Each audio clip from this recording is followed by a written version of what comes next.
2018, the year of my life ever. In 2018, I was a wee 6th grader, and my best friend and I would meet up after 4th period during lunch to scroll through DeviantArt on her old iPad Air. On one fateful day that we've long forgotten, we discovered the account fnaf Nations. We were immediately entranced, obsessed even. Our favorite art from fnaf Nations were of the FNAF Night Guards, Mike, Fritz, Jeremy, Vincent, and then the other two, we don't really care about those. And of course, we did what any other 11-year-olds would have done, attempted to emulate their art style and made OCs in order to ship with these specific variations of the FNAF Night Guards. Side note, I know that these designs are often attributed first to Rebornica, with fnaf Nations adopting them later, but I only ever followed fnaf Nations, so they're the only artist I'll be talking about in this video, plus they had their own lore and characterization that influenced us. The OCs we made were numerous and oftentimes redundant, and at the peak of our obsession we had 13 different characters interacting with the Night Guards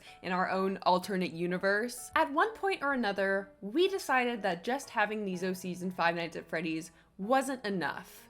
They needed more.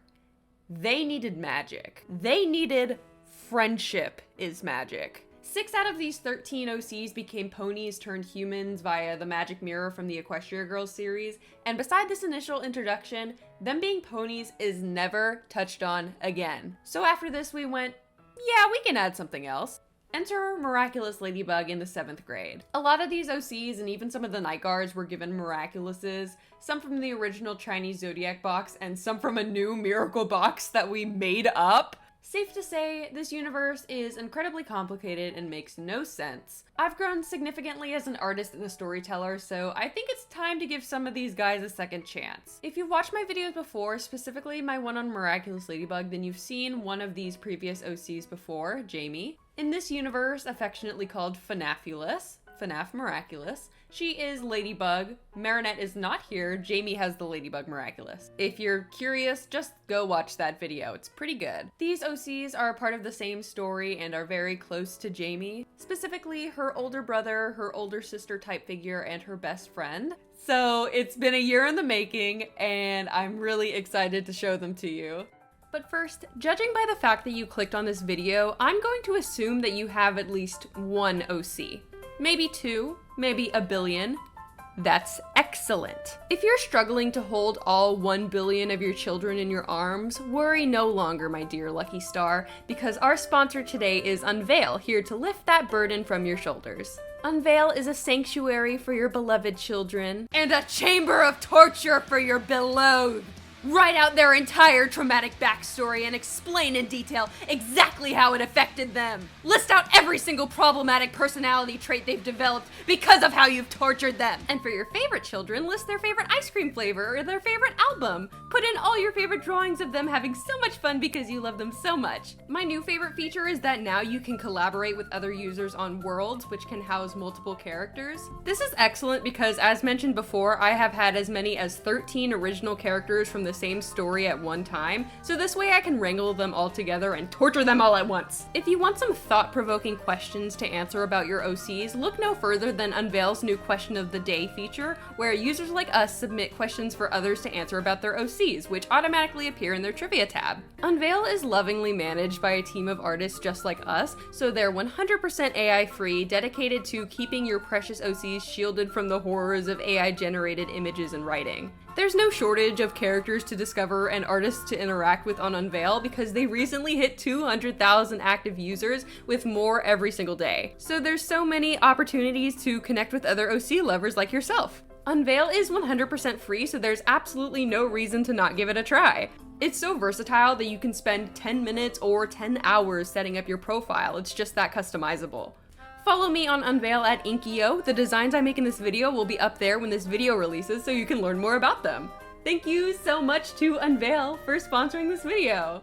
So the absolute atrocity that you're seeing on your screen right now is named Pit Megatron. As established in my Miraculous Ladybug video, Jamie's last name is Megatron, and so of course her siblings are Pit and Carmen Megatron. Carmen I also talked about in a previous video, briefly. As you can see, between his two very put together and polite looking sisters, Pitt is the black sheep of their little trio. He's the middle child, and he is the most outspoken and rebellious and infuriating. He is an absolute nuisance. Pretty much anybody who interacts with him hates his guts. He is brash and annoying, and I love him to bits. I love Pitt. I love him so much. Why is his name Pitt? Because he chose it himself, obviously. It's short for armpit. It's not actually short for armpit, but his last name is actually Megatron. Pitt is kind of complicated to talk about because he was originally a completely different character. He used to be this character named Liv, who was very outgoing and upbeat, and she was based off a red panda,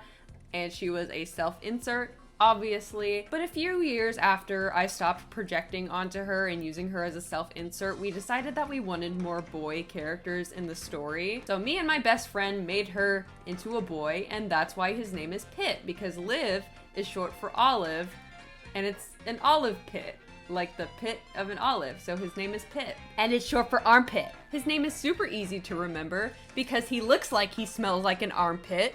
In case you haven't watched the Miraculous video, he is, of course, the older brother of one of my other OCs, Jamie. Jamie is very kind, very soft-spoken. She's also Ladybug, but that's not really that important right now. They were both being taken care of by their older sister, Carmen, but she died under mysterious circumstances, which means that the very mellow Jamie is now in the care of her train wreck of an older brother, Pitt. And care is a very strong word because even though Pitt loves his sister, he is also very torn up by the death of his older sibling and caretaker. So he goes off and starts partying and doing whatever it is that rebellious teenagers do. I wouldn't know. I stay home and I've never gone to a party in my life. So Jamie actually ends up being taken care of by their aunt while Pitt is off being irresponsible and annoying. But while he's off on his little adventures of self-discovery, he ends up befriending the next character. Our next character's name is Ashlyn, but her friends call her Ash. Ash also used to be a very different character. Originally, her name was Damie, not to be confused with Jamie, and she was specifically supposed to be shipped with Mike Schmidt, or FNAF Nation's version of Mike Schmidt. So this guy. She was also a self-insert for a very long time until she turned into just a regular OC, which is when her name was changed to Ash and she was given this design. She is what I can only describe as a hot mess, similar to Pitt.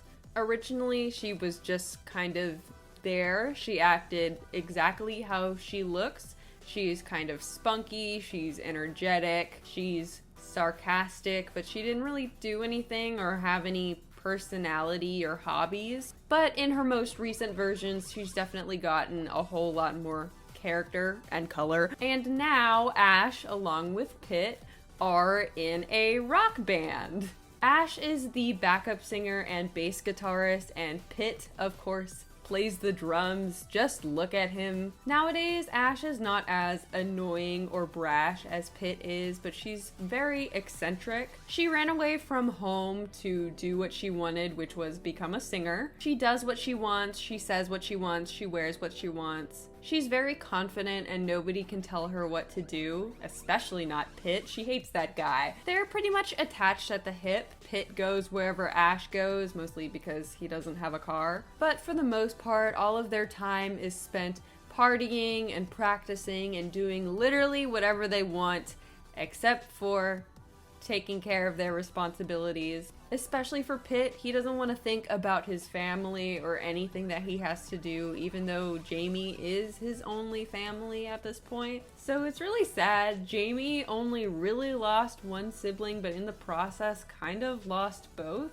But on the way home one day, she goes into the record shop that Ash works at, and Ash is confident and beautiful and does what she wants, and Jamie is very envious of the way that she lives her life and also the fact that she's close to her brother. And Ash recognizes that Jamie does not have a strong female figure in her life.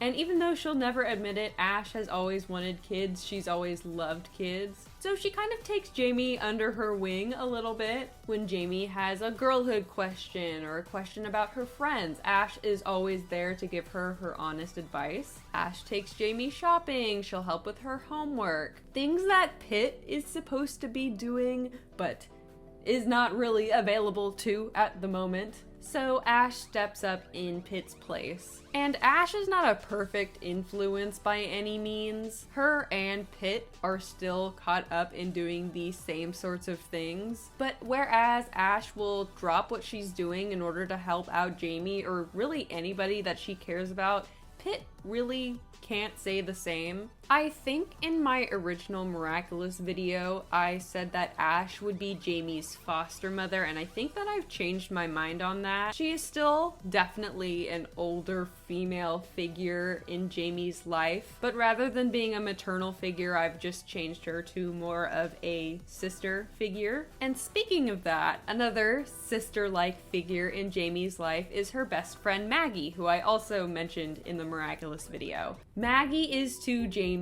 kind of what Alia is to Marinette. Maggie was her first friend when Jamie got to school. They're very close-knit. She's a fellow Miraculous holder. Both her and Jamie are very mellow, but whereas Jamie is more soft-spoken, Maggie is extremely blunt with what she's thinking. The type where if somebody that they know is possibly harboring a secret, her first suggestion is to break into their house and steal their phone. She has an extremely low tolerance for anything, especially shenanigans and tomfoolery. However, many people don't expect her to be this kind of sarcastic, blunt person when you look at her because she's just so cute. If I had to compare her to somebody other than the obvious character comparison I'll bring up later, it would probably be Natsuki from Doki Doki Literature Club, though not quite to the same comic degree. Maggie and Jamie are both kind of loners who just happen to gravitate towards one another, but they end up discovering that they actually have a lot in common, like the fact that they have strange older brothers, to say the least. And which, on that note, I'm gonna talk a little bit more about Pitt for a second. I know it sounds like he has no redeeming qualities, and trust me, he doesn't. I think it's very interesting in stories when there's two siblings who are, rather than being united by a tragedy, they're kind of separated because of it. Both Pitt and Jamie lost their older sister, and even though Pitt wasn't as close to Carmen as Jamie was, it affected him as well. People, even siblings, have very different responses to trauma based on the ages that they are or just their personality or their relationship to the person. And as you can tell, Pitt is very avoidant. And so I think a character that has not only lost an older sibling, but then has to deal with an avoidant older sibling on top of that is very interesting. Anyways, as I get to Maggie's coloring in the speed paint, you may be thinking to yourself, wow, Lucky, this character looks familiar. And she does. Because I am a filthy plagiarizer. I am a stealer, I'm a copier. This is just Marnie from Pokemon Sword and Shield. And when I mentioned her older brother earlier, that is just Pierce from Pokemon Sword and Shield. I really liked this game when it first came out, and so I put them in my Five Nights at Freddy's Miraculous Ladybug My Little Pony OC story. Because of course I did. After a little bit, they stopped literally being Marnie and Piers from Pokemon Sword and Shield. And admittedly, it's been a really long time since I played the game, so I don't really remember what their personalities were like. So they've kind of both changed a little bit. Obviously, in the original game, Marnie is a little bit more goth, whereas Maggie is very much pastel, coquette. She loves everything to be in this specific shade of bright pink. There's just something so entertaining about taking a character that you really love and making them into an OC. Maggie's older brother is Marnie's older brother, Piers, but now his name is Pierce. It's different. Pierce and Pitt are friends, and they're part of the same band. And so already Maggie and Jamie can relate to each other because they both have older brothers who disappear late at night to go practice with their band. But also they can relate to each other because they're both miraculous holders. And they do know each other's identities. So Maggie does know that Jamie is Ladybird, and Jamie knows that Maggie is Momoko.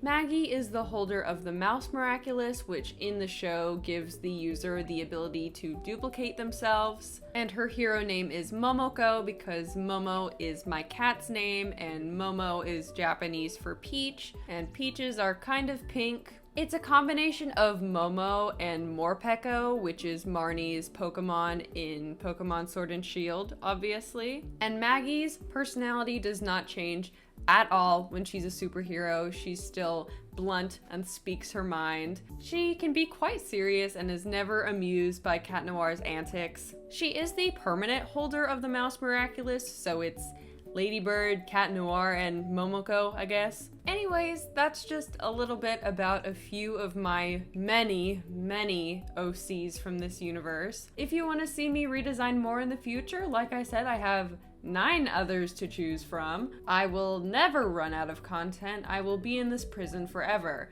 Do you have any crossover universes you made as a child? How many OCs did you have in those universes? Let me know in the comments.